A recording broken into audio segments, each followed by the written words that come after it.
Una vez que el paciente te dice por qué viene y tú sabes cuáles son los síntomas, ¿verdad? Quizás hasta el diagnóstico que le han dado en otro lado, ¿verdad?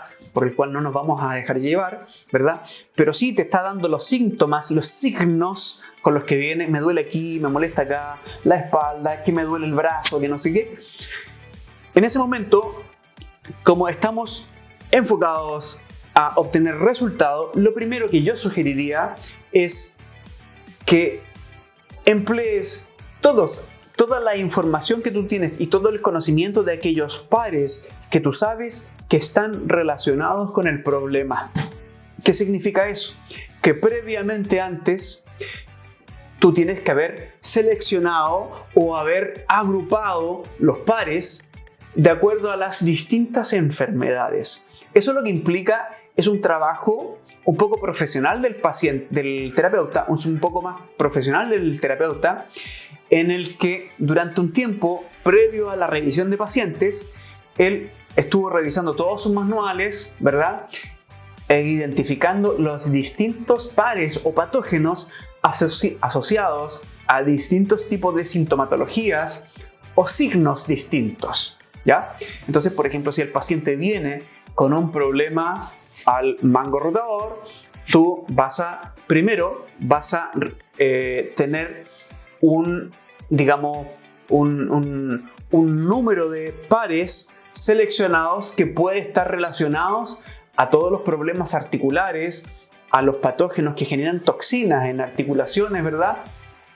Si el paciente te dice, mire, yo vengo con un problema articular, a lo mejor tú vas a revisar, por ejemplo, presencia de, lo primero que vas a hacer, todos los patógenos relacionados a ese problema. Meningococo, por ejemplo, Neisseria gonorrea, por ejemplo, treponema, por ejemplo, y pueden ser algunos otros que tú puedas considerar de que siempre pueden estar relacionados a problemas articulares.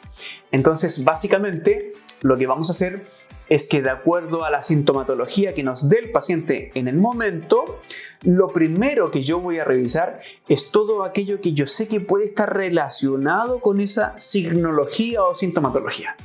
Sé muy bien que muchos terapeutas me van a decir, pero el Dr. Boyce nos decía que lo importante es revisar punto por punto y que los síntomas en realidad no importan. Sí, en realidad los síntomas no importan, pero sí importan. Al mismo tiempo, los síntomas no importan, tal como decía el Dr. Boyce, pero los síntomas sí importan. Te voy a poner un caso. Imagínate, llega el paciente, se sube a la camilla, no te dice nada, porque tú simplemente no quisiste que te dijera nada. Tú le dijiste básicamente, déjeme que yo voy a revisar las cosas que usted tiene. Entonces tú empiezas a revisar, impinea paritá, empiezas como siempre en el biomagnetismo y encuentras, por ejemplo, no sé, lengua, por ejemplo. ¿Ya? Eso sabemos que es sarna, ¿verdad? Encuentra nariz, que son toxoides, ¿verdad? Que pueden generar un poco de alergia, etc. Encuentras y encuentras 100, que es básicamente algún tipo de falta de oxigenación cerebral, ¿verdad? Y ok, terminas la terapia, encontraste esos 3 pares. Y le dices al paciente, terminé su terapia y encontré algunas cosas. Y el paciente recién te dice, qué bueno que terminó. ¿Y qué cosas encontró? Primero encontré lengua, que es un ácaro o un parásito en la piel que genera picor, picazón, ¿verdad? Y esa es la sarna. Lo segundo que encontré fue nariz, que genera un poco de rinitis, ¿verdad? O algún tipo de alergia, ¿verdad? Y lo tercero que encontré fue 100, que puede generar falta de oxigenación cerebral, quizá un poco de dolor de cabeza o algo así. Entonces la señora te dice, el paciente te dice, qué interesante, pero ¿y no encontró nada relacionado con mi artritis reumatoidea? Y tú dices, no encontré nada de eso. Claro, porque a eso vengo, te dice el paciente. Entonces tú dices, ops, algo me faltó entonces. Y claro, y revisando los pares que tú encontraste, esos 3 pares, tú observas, lengua, tiene que ver con artritis reumatoidea. Yo diría que en general no. Nariz, en general no. 100, en general no.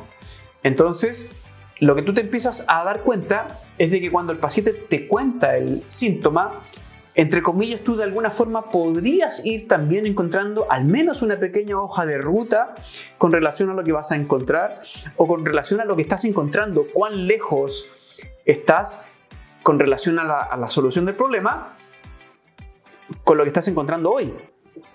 ¿Me explico? Entonces, lo que te dice el paciente es importante, es súper importante, porque si el paciente te dice sus síntomas y tú sí estás encontrando, y yo hubiera encontrado en este caso, de dolores articulares al mango rotador, ¿verdad? O en la cadera. Si yo estuviera encontrando, por ejemplo, mandíbula a mandíbula con Neisseria, ¿verdad?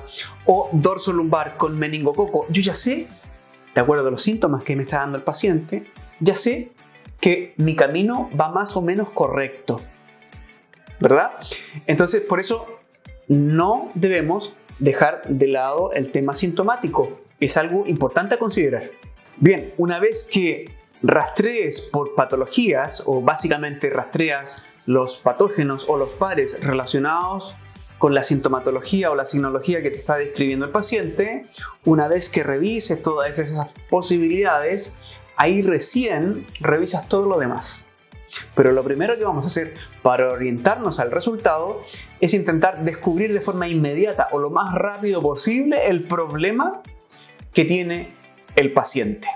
Ahora, no intentes abarcar todo en la primera sesión, porque sabemos que los pares de biomagnetismo son muchos. Y no solamente pares regulares, ¿verdad? Que tenemos muchos regulares, ¿verdad? Tenemos reservorios, tenemos disfuncionales, etc. Pero también tenemos lo emocional. Entonces, hay mucha cantidad de pares.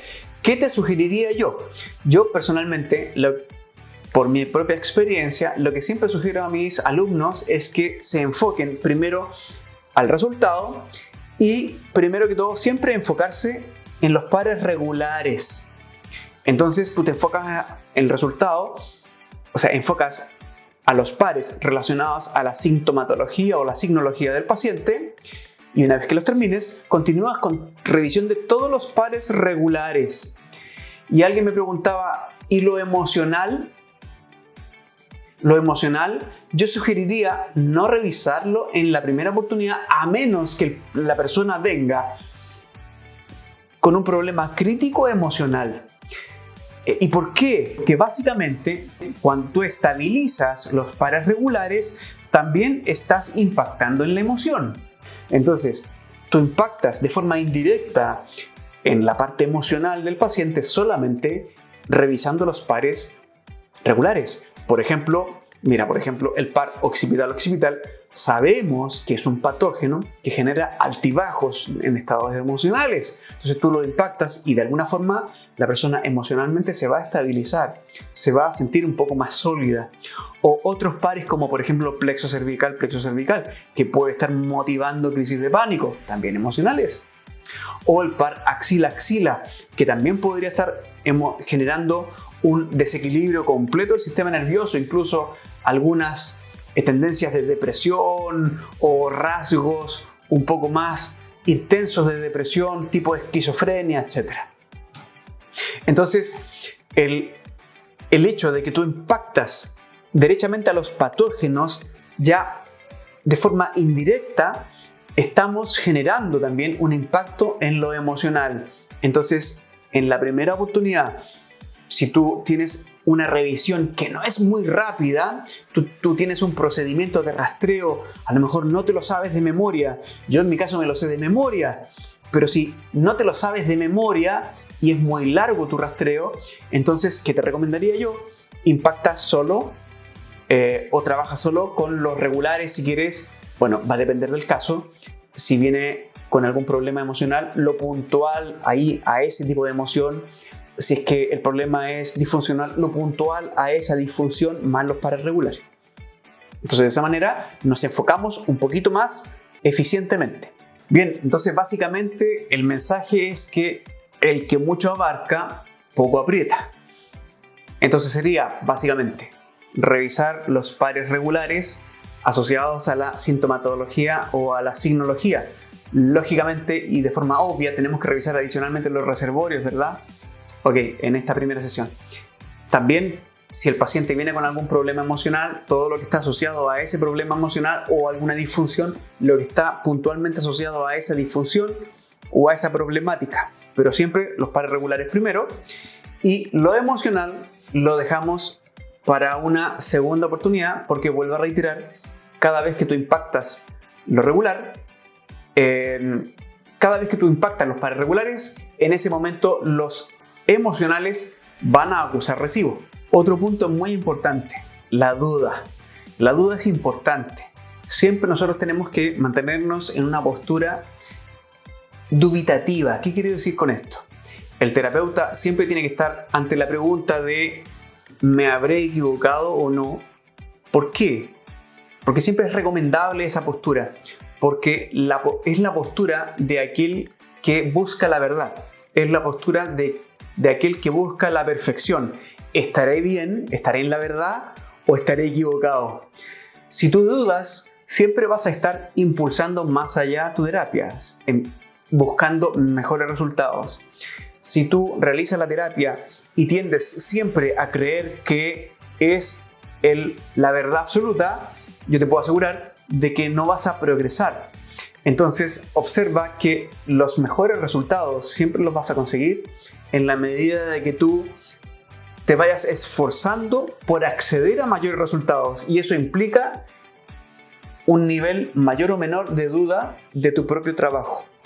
Entonces, una vez que tú atiendas a una persona, siempre nos vamos a plantear ante la posibilidad de que algo se me haya escapado con el objetivo de cómo mejoro aún más mis resultados. Otro punto muy importante, sobre todo para aquellos que están recién iniciándose: eviten los rastreos de alto riesgo. ¿Qué quiero yo decir con rastreos de alto riesgo? Son aquellos tipos de rastreos donde tú, a través de una pregunta bioenergética, preguntas por muchas posibilidades, todas incluidas. Por ejemplo, este tipo de rastreo que va por hoja 1, y en la hoja número 1, por ejemplo, tienes una cantidad enorme de pares, 20 o 30 pares. En la hoja número 2, 20 o 30 pares. En la hoja número 3, 20 o 30 pares. ¿Y por qué es un rastreo de alto riesgo?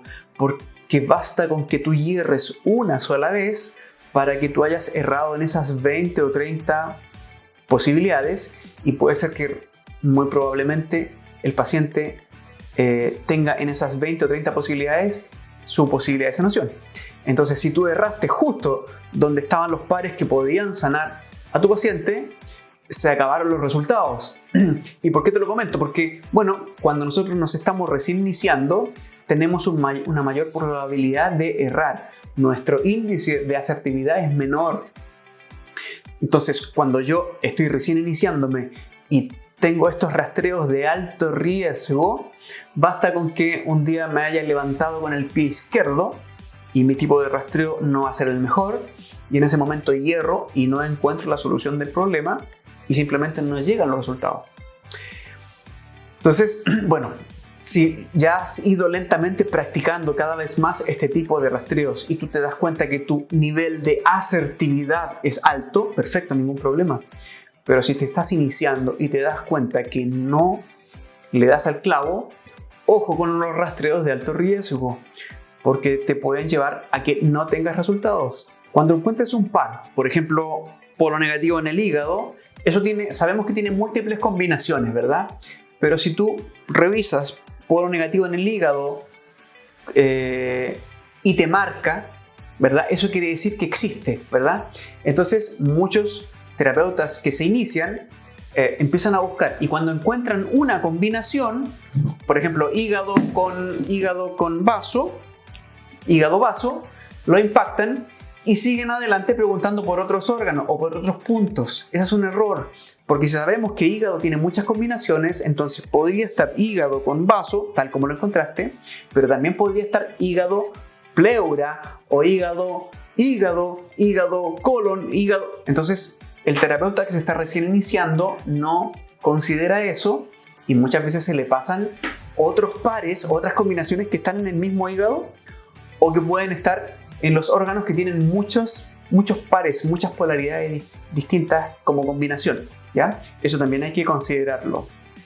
Una vez que tú encuentras todo, siempre darle el tiempo correspondiente a la etapa de regeneración. Si la persona tiene esta artrosis que habíamos visto anterior y ya estabilizaste los pares regulares, luego de eso, cuando ya eliminaste todos los patógenos, de ahí vamos a trabajar regeneración.